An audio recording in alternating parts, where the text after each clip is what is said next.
going to talk about changes required to the Eyelet board to support our modifications that we want to make to the amplifier. Stock Eyelet board's here.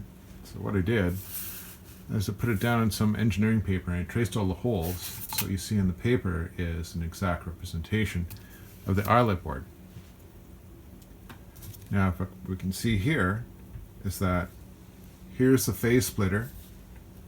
Here are what would have been the capacitors and B plus resistors for the phase splitter. Over in this area is where the tremolo used to be, and from here on back it's pretty much stock. So what I decided to do is, since we're limiting the tremolo circuit, we can put some circuits of my own devising there. And so what I decided to do is put some of the master volume control stuff here and other stuff recorded over here. Now, if you recall, looking way back here, our master volume, this is one half of the phase splitter circuit, involves having a capacitor here, down to potentiometer, that's on the front panel, another capacitor, the bias resistor, and then out to the output tube.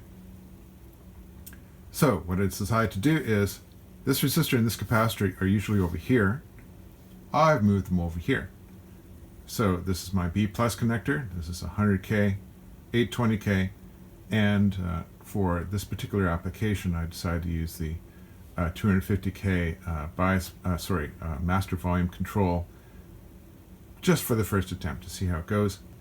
That requires a 0.22 microfarad cap, another one on this side, and these both swing up and up to the master volume control. Now, I decided to move them back from the edge a little bit. The capacitors are not really that big, even though they're 600 volt rated. And so that necessitated installing a new eyelet right there. So that's the first new eyelet. Now, coming back from the master volume control goes into these 0.47 microfarad caps, into the 220K bias resistors, and then off to the power tubes. So that all seems pretty clean. What I decided to do, though, is I'm going to use screened cable going up to the master and coming back from the master. And this point here I'm going to attach to ground for the screening, and the ground for my control is going to be the same one in the screen. So that's how that's going to be wired. So that takes care of the master volume control, and I think that'll work just fine. Now for the reverb, I decided to convert the remaining empty control slot into a dual control for the reverb.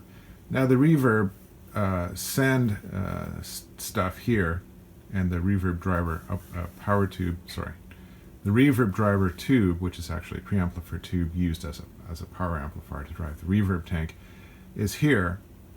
Now I want some different options. Now I'm just going to move the paper down so you can see this a little better.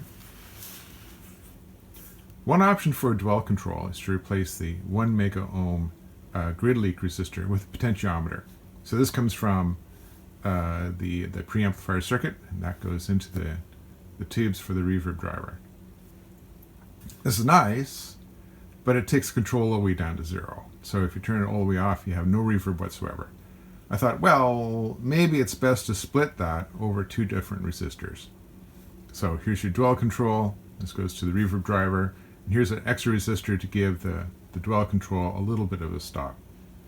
So with that in mind, and to be honest, I'm not sure exactly which option we'll go for, I decided to add a couple of more eyelets here to support the fact that we could have a 500K resistor in addition to the dual control, which is on the front panel.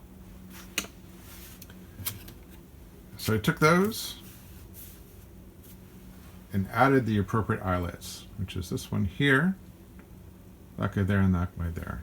So this board is now ready for our modifications. Almost looks like it was stock.